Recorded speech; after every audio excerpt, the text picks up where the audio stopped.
ఆ యెజెబెలు ఎలాంటిదంటే, దేవుని సముఖంలో ఉన్న ఆ దేవుని మందిరములో ఉన్న ఆభరణాలు తీసేసి, దేవునికి ఉన్న సమస్తము అక్కడున్న ప్రతి వస్తువుని తీసివేసి అక్కడ బయలుదేవతలను ఆరాధించే స్థలముగా చేసుకున్నది.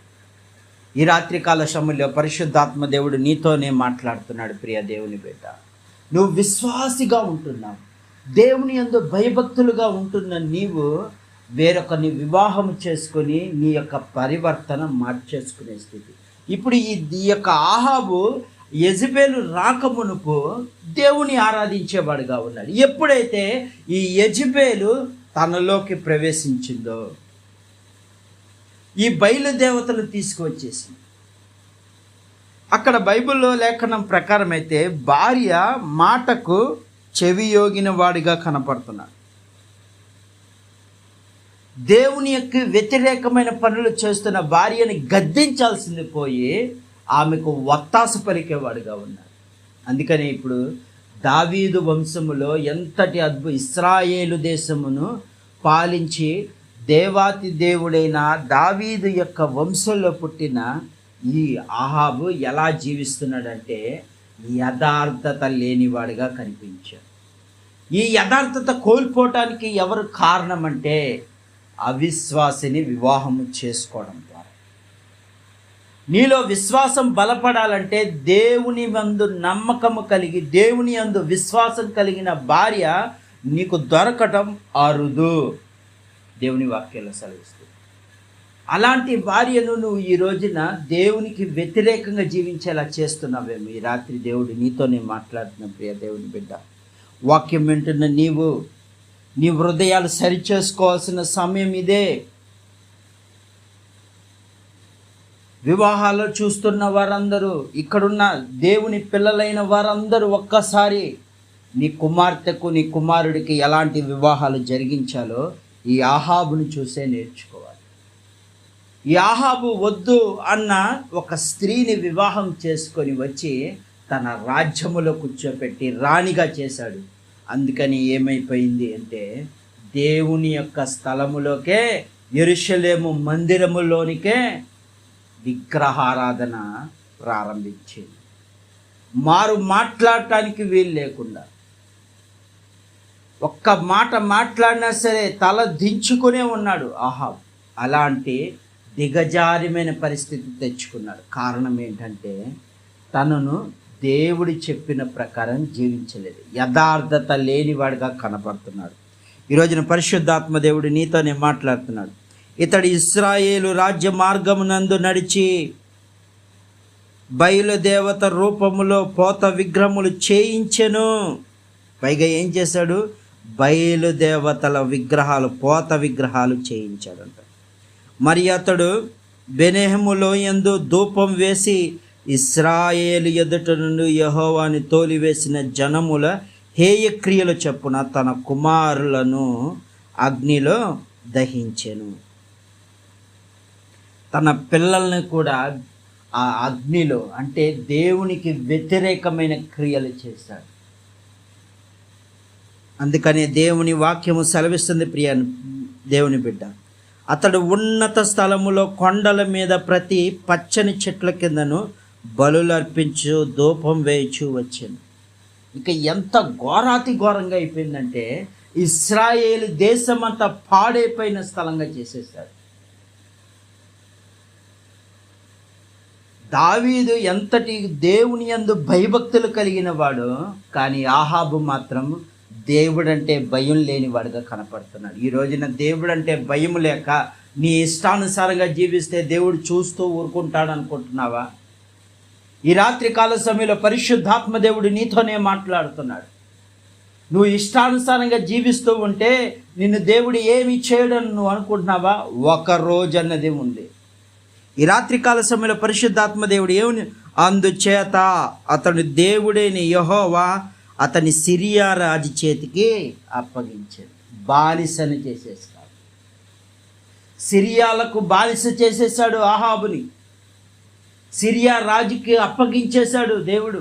ఈ రాత్రి కాల సమయంలో నన్ను ఎవరు పట్టించుకోరలే, నా ఇష్టానుసారంగా నేను జీవిస్తాను, ఇది నేను నాది అని నువ్వు అనుకుంటూ నీ నువ్వు బ్రతుకుతున్నావని నువ్వు ఇష్టానుసారంగా జీవిస్తూ ఉంటే దేవుడు ఊరుకునే దేవుడు కాదు, అప్పగించేస్తాడు నిన్ను సాతాను చేతిలోకి.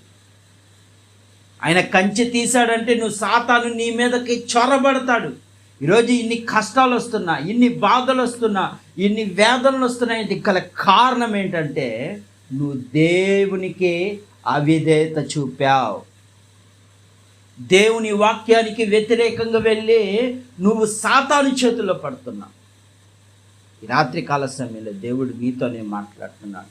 ప్రియ దేవునికి వ్యతిరేకంగా వెళ్తున్నావా, నువ్వు సాతాను చేతిలో పడతావు. దేవునికి వ్యతిరేకంగా నువ్వు జీవిస్తున్నట్టే నువ్వు సాతాను యొక్క అడుగు జాడలకు వెళ్ళిపోతున్నావు.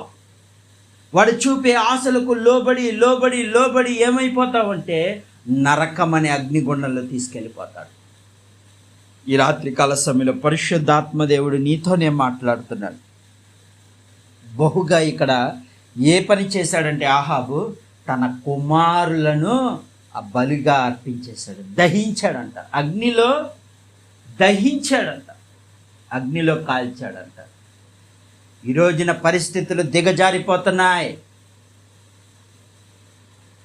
ఎక్కడ చూసిన న్యూస్లో తెలుస్తుంది కదా, ఈ రోజున దిగజారిపోయిన పరిస్థితులకు వెళ్ళిపోతున్నారు. తండ్రి తన పిల్లల్ని చంపేసేటట్టు, తల్లి తన కుమారులను చంపేసుకునేటట్టు, ఇష్టానుసారంగా వ్యభిచారానికి దగ్గరగా ఉంటున్నాడని తనకు తోడుగా తన పరిస్థితిని భయంకరమైన స్థితిలో చూస్తున్నాడని చెప్పి తల్లి చంపేస్తుంది కుమారుని. 9 నెలలు మోసిన కని పెంచిన తల్లిలు కూడా ఈ రోజున చంపేస్తున్నారే. దీనికి కారణం ఏంటంటే వారు సాతాను చేతులకు వెళ్ళిపోయారు. దేవుని మాటకు వ్యతిరేకంగా జీవించారు కనుక ఈ రోజున వారి చేతులకు వెళ్ళి ఈ రోజున అనేక మంది అనేక శిక్షలు అనుభవిస్తున్నారు. ఇక్కడ ఆహాబు ఏం తన కుమారులను అగ్నిలో దహించాడంట. అంటే కర్కశంగా తయారయ్యాడు. దావీదు ఎంతో విధేయత కలిగి దేవుని యందు భయభక్తులు కలిగి యెరూషలేము మందిరానికి వెళ్తే అక్కడ దూతలు ఉన్నాయని భయముతో పారిపోయి వచ్చాడు. అంటే దేవుని మందిరానికి వెళ్ళటానికి కూడా సాహసం చేయలేని దావీదు కంటే ఈ రోజున ఆహాబు ఏం చేస్తున్నాడంటే అదే మందిరములోనికి విగ్రహాలను తయారు చేపిస్తున్నాడు. చెట్ల కింద, పుట్ల కింద, అక్కడ ఇక్కడ అన్ని చోట్ల విగ్రహాలను చేయించుకుని ఈ రోజున అనేక బిడ్డలను దేవుని మార్గానికి వ్యతిరేకంగా జీవించి ఈరోజు ఎన్నో కుటుంబాలు ఈ విధంగా అవటానికి గల కారణం ఏంటంటే ఈ రాత్రి కాల సమయంలో దేవుడు నీతోనే మాట్లాడుతున్నాడు. ఎందుకు నాకు ఈ పరిస్థితి వచ్చింది, ఎందుకు నాకు ఈ వేదన వచ్చింది, ఎందుకు నాకు ఈ కీడు వచ్చిందంటే ఈ రాత్రికాల సమయంలో పరిశుద్ధాత్మ దేవుడు నీతోనే మాట్లాడుతున్నాడు. నువ్వు దేవునికి వ్యతిరేకంగా జీవించావు, అందుకే నువ్వు సాతాను చేతులకు వెళ్ళిపోతున్నావు. నువ్వు ఆత్మీయంగా ఉంటున్నావు, నీ భార్య ఆత్మీయత కోల్పోతుంది. అంటే దేవునికి వ్యతిరేకంగా జీవిస్తుంది కనుక దేవుని యందు భయభక్తులు లేకుండా, దేవుడు చూస్తున్నాడనే తలంపులు లేకుండా దొంగతనాలు చేస్తున్నారు, వ్యభిచారం చేస్తున్నారు, నన్నేం చేయలేరు అనుకుంటున్నారు. ఒకరోజు అప్పగించబడతావు, బానిసగా సాతాను కింద బానిసమైపోతావు. ఈ ఇశ్రాయేలు దేశం అంతటా, ఈ ఇశ్రాయేలు దేశమంతటా పాడు చేసి వాళ్ళందరినీ సిరియా రాజుకి దేవుడు అప్పగించేశాడు. ఎందుకంటే ఈ రాత్రి దేవుడు నీతోనే చెప్తున్నాడు, అలాంటి సమయం రాకమునిపే, అలాంటి గడియలు రాకమునిపే ఈ రాత్రి కాల సమయంలో దేవుడు చెప్పిన ప్రకారం జీవించు. కన్నీరు కార్చి ప్రార్థన చేయి. నా దేవుడు నాతోనే మాట్లాడాడు. ఈ రోజున ఈ యూట్యూబ్ వాక్యము ద్వారా మీరు వింటున్న ప్రతి బిడ్డలతో దేవుడు ఈ రోజున సూటిగా మాట్లాడుతున్నాడు. ఇది ఈ గడియ కొరకు ఈ రోజున దేవుడు నీతో మాట్లాడుతుంది. పెడచెవుని పెట్టదు. దేవునికి వ్యతిరేకంగా జీవిస్తే నువ్వు సాతానుకు అప్పగించబడతావు, సాతాను చేతిలో నలిగిపోతావు, అగ్నిగుండములోనికి లాక్కెళ్ళిపోతాడు. ఈ రోజున ఆహాబు జీవితము అసలు యథార్థత కలిగిన దావీదు వంశములో ఒక చీడ పురుగు పుట్టిందన్నమాట.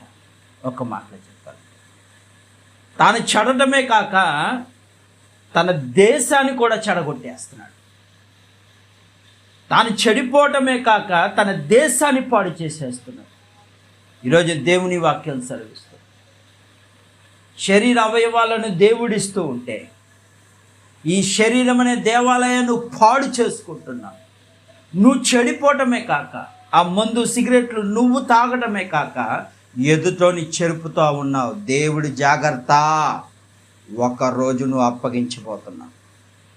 ఒకరోజు నువ్వు సిరియా దేశానికి ఆహాబు అక్కడున్న ఇశ్రాయేలు ప్రజలందరూ బానిసత్వంగా వెళ్ళినట్లుగా నిన్ను సాతాను చేతిలో అప్పగించిపోతున్నాడు. ఈ రాత్రే పశ్చాత్తాపడి, అయ్యా ఈ శరీరం అనే దేవాలయాన్ని నేను పాడు చేసుకున్నాను, ఇది దేవుని ఆలయమని నువ్వు వెరుగవా? ఈ ఆలయాన్ని పాడు చేస్తే నిన్ను నేను పాడు చేస్తానన్నాడు. ఈ రాత్రికాల సమయం నీతోనే మాట్లాడుతున్న ప్రియ దేవుని బిడ్డ, దేవుని ఆలయాన్ని నువ్వు పాడు చేస్తున్నావు. నీ చుట్టూ ఉన్న వారిని పాడు చేస్తున్నావు. నీ ఇష్టానుసారంగా జీవించటమే కాక అనేక మందికి అది నేర్పుతున్నావు. ఒక రోజు ఉందే, ఈ రోజున పరిశుద్ధాత్మదేవుడు నీతోనే హెచ్చరికతో మాట్లాడుతున్నాడు. ఇక నుండి నీ బ్రతుకు మార్చుకో. ఈ రాత్రి దేవుడు నిన్నే హెచ్చరిస్తున్నాడు. ఈ వాక్యం వింటున్న ప్రతి బిడ్డలారా, యేసయ్య మార్గంలో వెళ్తున్న నువ్వు, యేసయ్య మార్గంలో జీవిస్తున్న నువ్వు, ఈ రాత్రి దేవుడు నీతోనే మాట్లాడుతున్నాడు. ఆత్మ పరిశీలన చేసుకో. ఎన్నిసార్లు ఆయన గద్దించినా నువ్వు లోబడకపోతే హఠాత్తుగా నీకు మరణం సంభవిస్తుంది. ఆ మరణమే నరకం. గుర్తుపెట్టుకో. ఈ రాత్రి నీతోనే మాట్లాడుతున్న ప్రియ దేవుని బిడ్డ, గద్దించిన లోబడలేకపోతున్నా.